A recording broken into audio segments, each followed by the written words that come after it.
Hi friends, स्वागत है आप सभी का आपके चैनल एग्जाम सेंटर देवघर में। तो आज के वीडियो में देखने वाले हैं भौतिक विज्ञान और भौतिक विज्ञान एवं रासायनिक विज्ञान को देखेंगे।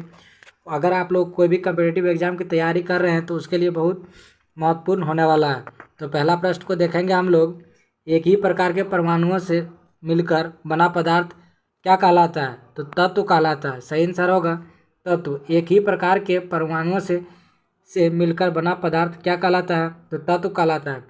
तो दो से अधिक तत्वों के मात्रा के विचार से एक निश्चित अनुपात में संयोजन करने से बना पदार्थ क्या कहलाता है? तो यौगिक कहलाता है। याद रखेंगे फ्रेंड्स, दो से अधिक तत्व के मात्रा से विचार या एक निश्चित अनुपात में संयोग कर बना पदार्थ को क्या कहलाता है? तो यौगिक कहलाता है। दो से अधिक शुद्ध पदार्थों को किसी भी अनुपात में मिला देने से बना पदार्थ मिश्रण कहलाता है। दो से अधिक शुद्ध पदार्थ को किसी भी अनुपात में मिला देने से बनता है तो मिश्रण बनता है। आगे प्रश्न को देखेंगे। ऐसे तत्व जिसमें धातु और अधातु दोनों के गुण होते हैं उसे क्या कहा जाता है? उपधातु कहा जाता है। याद रखेंगे, ऐसे तत्व जिसमें धातु और अधातु के गुण पाए जाते हैं उसे उपधातु कहा जाता है। आगे के प्रश्न को देखेंगे हम लोग। आगे के प्रश्न को देखते हैं। कौन से धातु विद्युत का कुचालक होते हैं? तो शीशा जो है, लेड, ये विद्युत का कुचालक होते हैं। किसी भी धातु के धातुई चमक पाई जाती है तो ग्रेफाइट एवं आयोडीन में। किसी धातु में धातुई चमक पाई जाती है तो ग्रेफाइट और आयोडीन में पाए जाते हैं। जल एक यौगिक है क्योंकि इसमें रासायनिक बंधों से जुड़े हुए दो भिन्न तत्व होते हैं। जल क्या है? तो एक रासायनिक यौगिक है जो दो बंधों से जुड़े हुए दो भिन्न तत्व होते हैं इसमें। आगे के प्रश्न को देखेंगे।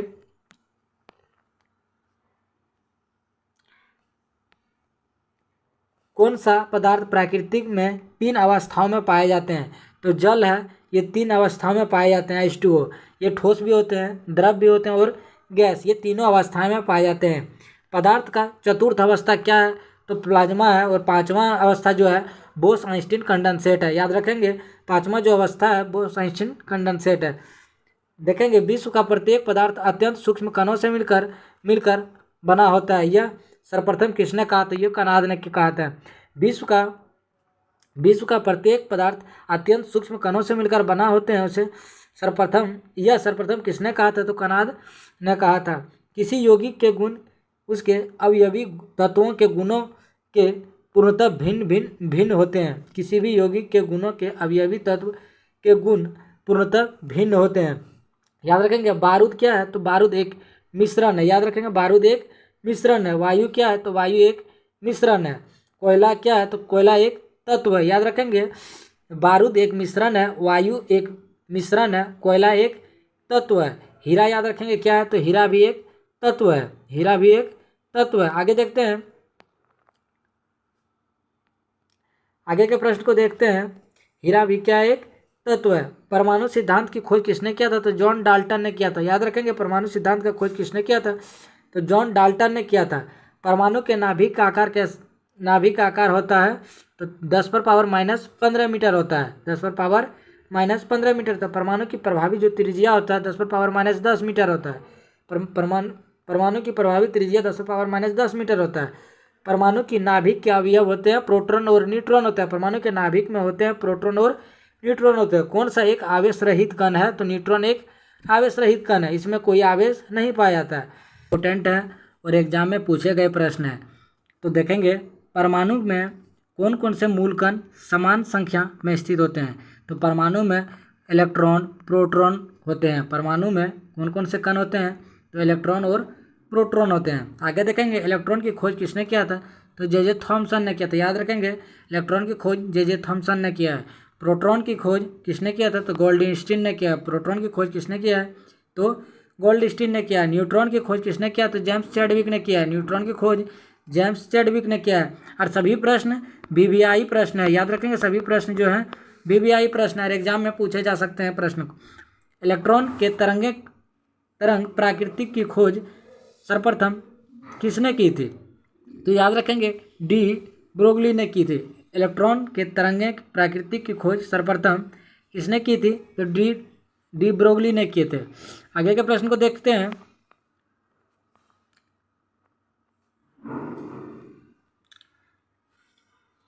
किसी परमाणु में परिक्रमण कर रहे किसी इलेक्ट्रॉनिक की कुल ऊर्जा होती है, क्या होती है? तो हमेशा धनात्मक होते हैं।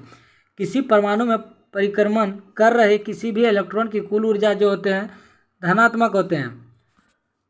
परमाणु अविभाज्य है, ये किसने प्रस्तावित किया था? तो जॉन डाल्टन ने किया था। परमाणु एक अविभाज्य कण है, ये किसने कहा था? तो जॉन डाल्टन ने किया था। न्यूक्लियन सामान्य नाम है, तो प्रोटॉन और न्यूट्रॉन को न्यूक्लियन कहा जाता है। प्रोटॉन और न्यूट्रॉन को क्या कहा जाता है? तो न्यूक्लियन कहा जाता है।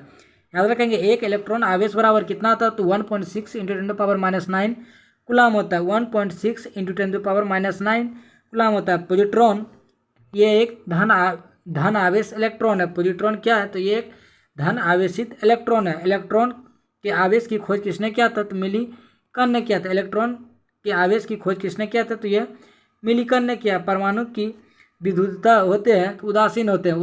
परमाणु की विद्युतता क्या होते हैं? तो उदासीन होते हैं। आगे के प्रश्न को देखते हैं।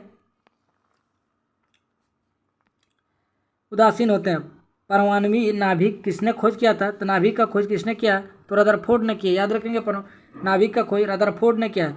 स्वर्ण पत्र में परिकिरण का अध्ययन करने पर रदरफोर्ड नाभिक की खोज किया है। तो कौन सा कण उसमें किया था? तो अल्फा कण का प्रयोग किया था। याद रखेंगे फ्रेंड्स। तो स्वर्ण पत्र के से किसके परिकरण का अध्ययन करने के लिए रदरफोर्ड नाभिक का खोज किया था? तो अल्फा कण का उपयोग किया था स्वर्ण पत्र में। तत्व के सभी छोटे छोटे भाग को क्या कहा जाता है? तो परमाणु कहा जाता है। याद रखेंगे तत्व के सभी सबसे छोटे भाग को क्या कहा जाता है? तो परमाणु कहा जाता है। किसी परमाणु के गुण निर्भर करते हैं तो इलेक्ट्रॉन की संरचना पे करते हैं। किसी परमाणुओं के गुण किस पे निर्भर करते हैं? तो इलेक्ट्रॉनिक संरचना पे करते हैं। आगे के प्रश्न को देखेंगे। नाभिक की द्रव्यमान क्या होता है? तो नाभिक का द्रव्यमान न्यूक्लियन की संख्या है। ऐसे ही याद रख सकते हैं। न्यूक्लियन होता है प्रोटॉन और न्यूट्रॉन को न्यूक्लियन कहा जाता है। तो इसी परमाणु द्रव्यमान बराबर होता है प्रोटॉन की संख्या प्लस न्यूट्रॉन की संख्या। प्रोटॉन की संख्या प्लस न्यूट्रॉन की संख्या को न्यूक्लियन भी कहा जाता है। याद रखेंगे। आगे के प्रश्न को देखते हैं। किसी परमाणुओं के परमाणु द्रव्यमान और द्रव्यमान संख्या के अंतर को क्या कहा जाता है? तो द्रव्यमान क्षति कहा जाता है। याद रखेंगे द्रव्यमान क्षति कहा जाता है। द्रव्यमान क्षति कहा जाता है। करें किसी परमाणु के द्रव्यमान और द्रव्यमान संख्या के अंतर कहते हैं तो परमाणु क्षति कहते हैं। याद रखेंगे न्यूट्रॉन एवं प्रोटॉन की संख्या के योगफल को क्या कहा जाता है? तो द्रव्यमान संख्या कहा जाता है। अभी बताए थे प्रोटॉन संख्या और न्यूट्रॉन की संख्या के योग को द्रव्यमान संख्या कहा जाता है। किन्हीं किरणों में परिकरण के नाभिक के आकार का आकलन किया जाता है तो अल्फा कण से किया जाता है। याद रखेंगे किन्हीं किरणों के परिकरण से नाभिक के आकार का आकलन किया जाता है तो अल्फा कण से किया जाता है। फोटोन ऊर्जा बराबर होता है संवेग वेग से संबंध है। तो इसका जो होता है पी बराबर E/C होता है। याद रखेंगे P बराबर E/C होता है। आगे के प्रश्न को देखते हैं। परमाणु का भार अंतर्राष्ट्रीय मानक है तो कार्बन 12 है। कार्बन 12 याद रखेंगे। परमाणु भार का अंतर्राष्ट्रीय मानक है कार्बन 12 है। कार्बन 12 से इसका मापन किया जाता है। पॉजिट्रॉन की खोज किसने किया था? तो एंडरसन ने किया था। पॉजिट्रॉन का खोज एंडरसन ने किया था। पॉजिट्रॉन किसका प्रतीककण है? तो याद रखेंगे इलेक्ट्रॉन का प्रतीककण है। पॉजिट्रॉन इलेक्ट्रॉन का प्रतीककण है। किसने आणविक सिद्धांत का प्रतिपादन किया था? तो जॉन डाल्टन ने किया है। आणविक सिद्धांत का प्रतिपादन किसने किया है? तो जॉन डाल्टन ने किया है। एक परमाणु में 2 इलेक्ट्रॉन की चारों और क्वांटम संख्या आपस में समान नहीं हो सकती। यह नियम किस वैज्ञानिक ने दिया था? तो पाउली ने दिया था। क्या नियम दिए थे? तो एक परमाणु में 2 इलेक्ट्रॉन की चारों क्वांटम संख्या आपस में समान नहीं हो सकती है। यह नियम किसने दिया था? तो पाउली ने दिया था। याद रखेंगे। रासायनिक तत्व के संदर्भ में चुंबकीय क्वांटम संख्या का संबंध है चक्रण से। रासायनिक तत्व के संदर्भ में चुंबकीय क्वांटम संख्या का संबंध किससे है? तो चक्रण से है। आगे के प्रश्न को देखते हैं। क्वांटम संख्या जो किसी कक्षा में आंतरिक व अभिविन्यास का दिशा की निर्दिष्ट करता है वह है चुंबकीय क्वांटम संख्या। कहता क्वांटम संख्या जो किसी कक्षा में आंतरिक व अभिविन्यास की दिशा को निर्दिष्ट करता है उसे चुंबकीय क्वांटम संख्या कहा जाता है। किसी परमाणु के 72 कक्षा में कितने इलेक्ट्रॉन हो सकते हैं? तो अधिकतम 8 इलेक्ट्रॉन हो सकते हैं। 72 कक्षा में, परमाणु के 72 कक्षा में 8 इलेक्ट्रॉन हो सकते हैं। देखेंगे Ra 226, यहाँ पे जो नीचे दिया हुआ है ये परमाणु संख्या है और ये द्रव्यमान संख्या है। तो नाभिक में न्यूट्रॉनों की संख्या क्या होता है? तो इसको क्या होगा? न्यूट्रॉन की संख्या, तो परमाणु संख्या बराबर प्रोटॉन की संख्या प्लस न्यूट्रॉन की संख्या होता है। तो इसमें पूछ रहा है न्यूट्रॉन संख्या और प्रोटॉन संख्या। तो याद रखेंगे निकालने का फॉर्मूला प्रोटॉन प्लस न्यूट्रॉन है, तो माइनस प्लस कर दीजिएगा तो 138 और 88 आएगा। देखेंगे यदि किसी परमाणु की तीसरी कक्षा सबसे बाहरी कक्षा हो तो इलेक्ट्रॉन की संख्या 18 होता है। अधिकतम संख्या कितना हो सकता है? तो 18। यदि परमाणु की तीसरी कक्षा में बाहरी कक्षा हो तो इलेक्ट्रॉन की संख्या क्या होता है? सीधे याद रखेंगे फ्रेंड्स, इसका जो फॉर्मूला होता है 2n² होता है। 2n²। अगर तीसरा कक्षा है तो 2 इंटू, अब 3 को n मानना है तो 3 का स्क्वायर 9 हो जाएगा। तो इसका अधिकतम कक्षा में कितने इलेक्ट्रॉन हो सकते हैं? तो 8 इलेक्ट्रॉन हो सकते हैं। अगर दूसरी कक्षा बोले तो दूसरी कक्षा में इसका फॉर्मूला था 2n²। तो 2 इंटू n की जगह 2 लेना है, तो 2 का स्क्वायर कितना होता है? 4। तो 2 का स्क्वायर 4, तो लिखेंगे 4। तो 2 इंटू 4 करेंगे तो 8 इलेक्ट्रॉन हो जाएगा। दूसरी कक्षा में कितने इलेक्ट्रॉन लेंगे? 8 इलेक्ट्रॉन। इसी तरह से कोई भी कक्षा का बोलेगा तो 2n² पे बैठा सकते हैं। आगे के प्रश्न को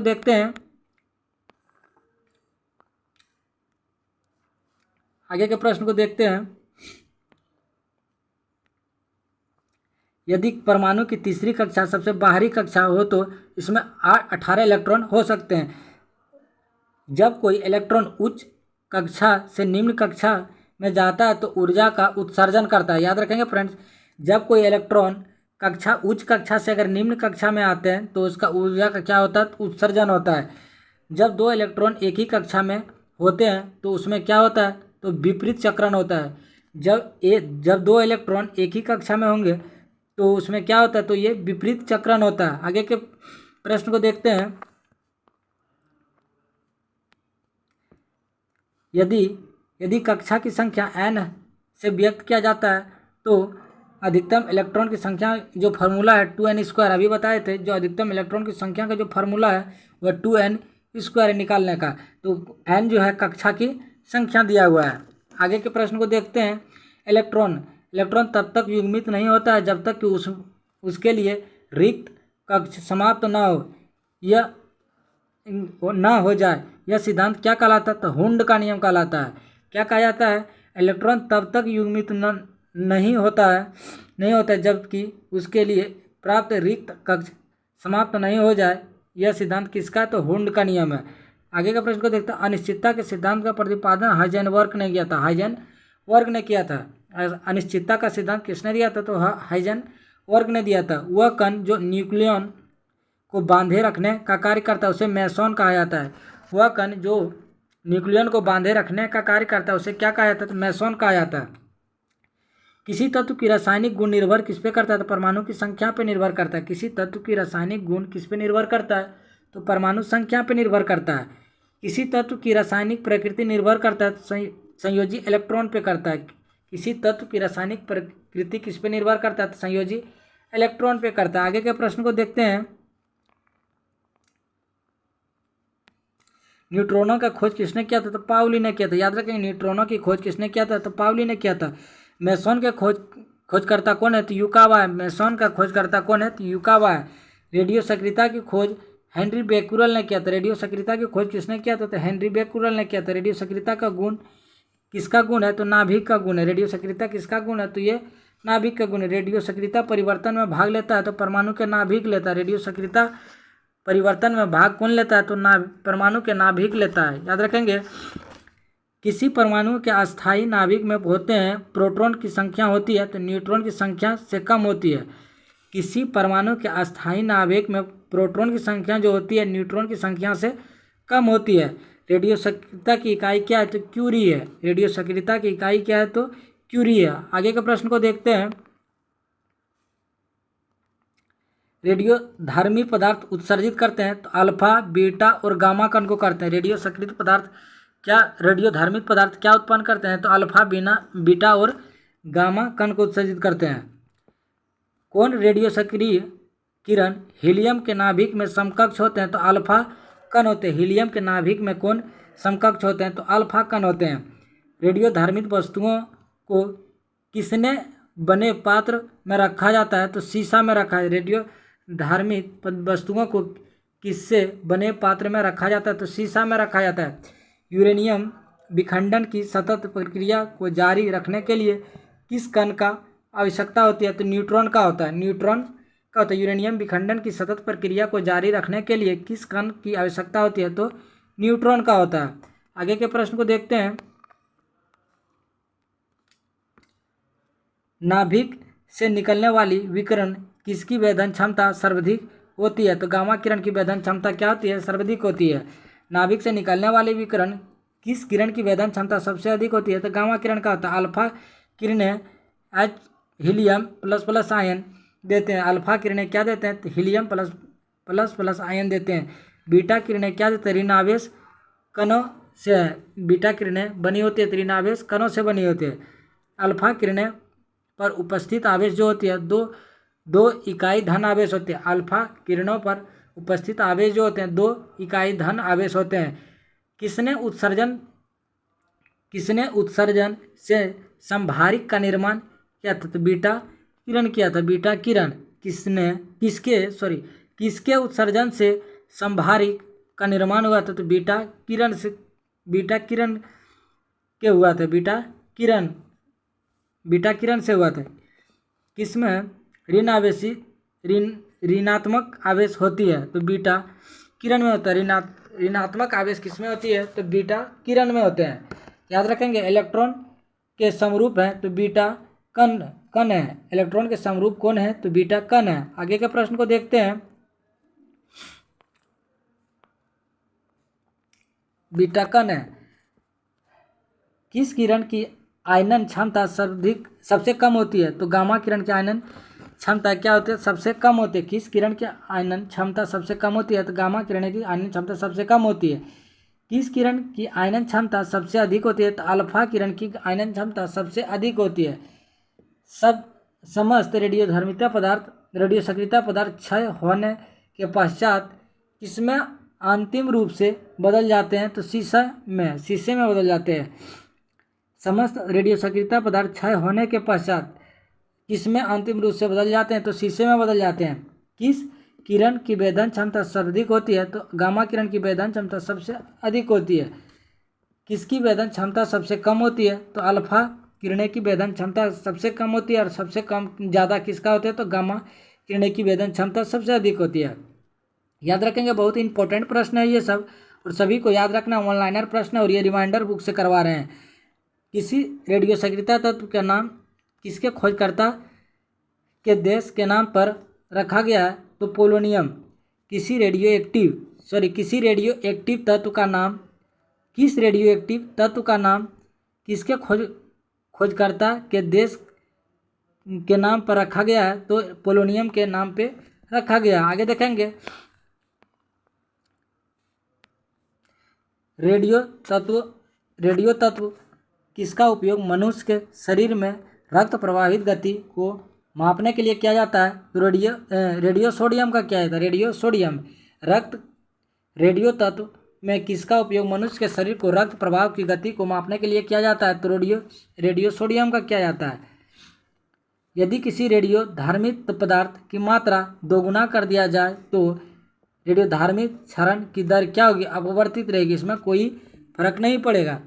यदि किसी रेडियोधर्मी पदार्थ की मात्रा को दोगुना कर दिया जाए तो रेडियोधर्मी क्षरण की दर क्या होगी? तो अपवर्तित रहती है।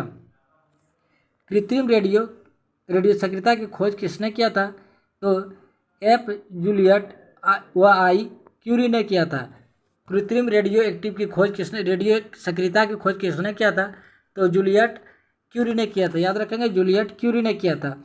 आगे के प्रश्न को देखते हैं। वर्ग विस्थापन के नियम प्रतिपादन किसने किया था? रदरफोर्ड तथा सोडी ने किया है। वर्ग विस्थापन के नियम किसने दिया है? तो रदरफोर्ड व सोडी ने दिया है। समस्थानिक के गुण पाए जाते हैं तो परमाणु में पाए जाते हैं। समस्थानिक के गुण किस में पाए जाते हैं? तो परमाणु में पाए जाते हैं। ये प्रश्न सभी इंपॉर्टेंट प्रश्न। फ्रेंड अगर वीडियो अच्छा लगे तो लाइक करें, शेयर करें और सब्सक्राइब करें। Thank you. फिर मिलते हैं अगले वीडियो में नए टॉपिक के साथ। तब तक के लिए धन्यवाद।